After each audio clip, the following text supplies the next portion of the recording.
For, with.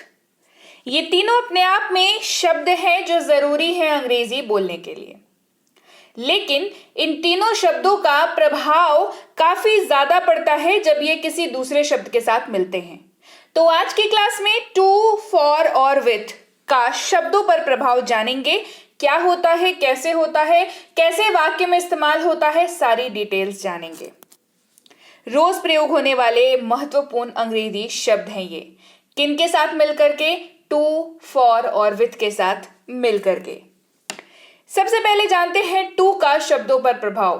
To जब किसी शब्द के साथ लगता है तो क्या प्रभाव डालता है किसी वाक्य पर, चलिए जाने। सबसे पहले बात, मुझको या मुझे। मुझको या मुझे जब आप किसी वाक्य में इस्तेमाल करना चाहें, आप इस्तेमाल करेंगे टू मी।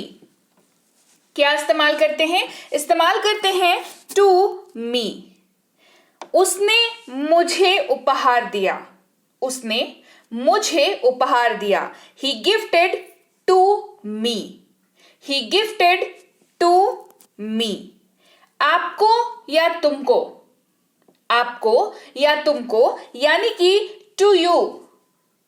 To you. उदाहरण देखिए, हमने आपको उपहार दिया। We gifted to you. हमने आपको उपहार दिया। We gifted to you. हमको या हमें, टू अस। हमको या हमें, टू अस। उन्होंने हमें उपहार दिया। They gifted to us. They gifted to us. उनको, टू देम। उनको, टू देम। हमने उनको उपहार दिया। We gifted to them. हमने उनको उपहार दिया। We gifted to them. इसको, इसको, टू इट। इसको, टू इट। हमने इसको खाना परोसा। हमने इसको खाना परोसा। We served food to it. We served food to it. उसको, टू हिम। उसको, टू हिम।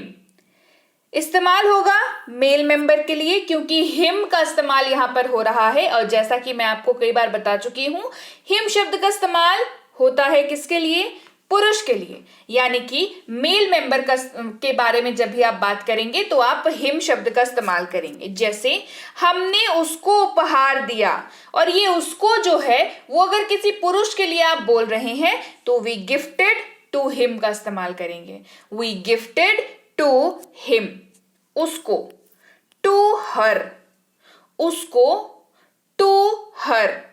जहां पर बात होगी फीमेल की, महिला की, जहां पर बात करेंगे वहां पर हर शब्द का इस्तेमाल करेंगे।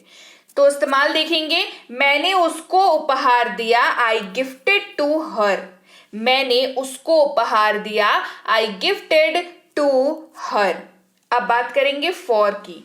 फॉर का शब्दों पर क्या प्रभाव होता है, कैसे वो दूसरे शब्दों के साथ मिलकर के वाक्य में अपनी जगह को बनाता है। सबसे पहला, मेरे लिए। मेरे लिए, फॉर मी। मेरे लिए, फॉर मी। यह मेरे लिए है। This is for me. ये मेरे लिए है। This is for me. तुम्हारे लिए, फॉर यू। तुम्हारे लिए, फॉर यू। वो तुम्हारे लिए है। That is for you. वो तुम्हारे लिए है। That is for you. हमारे लिए, फॉर अस। हमारे लिए, फॉर अस। यह तोहफा हमारे लिए है। This gift is for us. यह तोहफा हमारे लिए है। This gift is for us. उनके लिए, फॉर देम। उनके लिए, फॉर देम। वह उनके लिए है। That is for them. वह उनके लिए है। That is for them. इसके लिए, फॉर इट। इसके लिए, फॉर इट, ये अनाज इसके लिए है. These grains are for it, ये अनाज इसके लिए है. These grains are for it. उसके लिए for him. अगेन मैंने आपको इसके पहले ही बताया टू के इस्तेमाल के वक्त कि हिम शब्द का इस्तेमाल जो है वो पुरुष के लिए होता है. चाहे हिम का इस्तेमाल टू के लिए हो, फॉर के लिए हो, विथ के लिए हो या किसी के भी लिए हो, है ना, किसी के भी साथ हो, लेकिन इस्तेमाल सिर्फ और सिर्फ पुरुष के लिए ही करेंगे.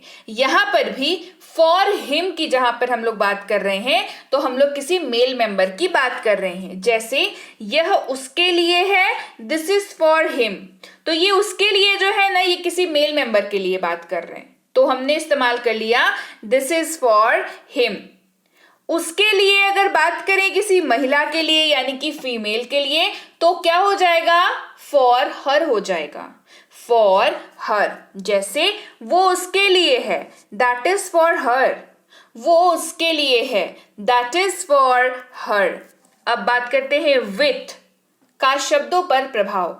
विथ जो अपने आप में एक काफी इंपॉर्टेंट वर्ड है, ये जब किसी और शब्द के साथ मिलता है कैसे प्रभाव डालता है, कैसे वाक्य में अपने स्थान को बनाता है, ये जानेंगे.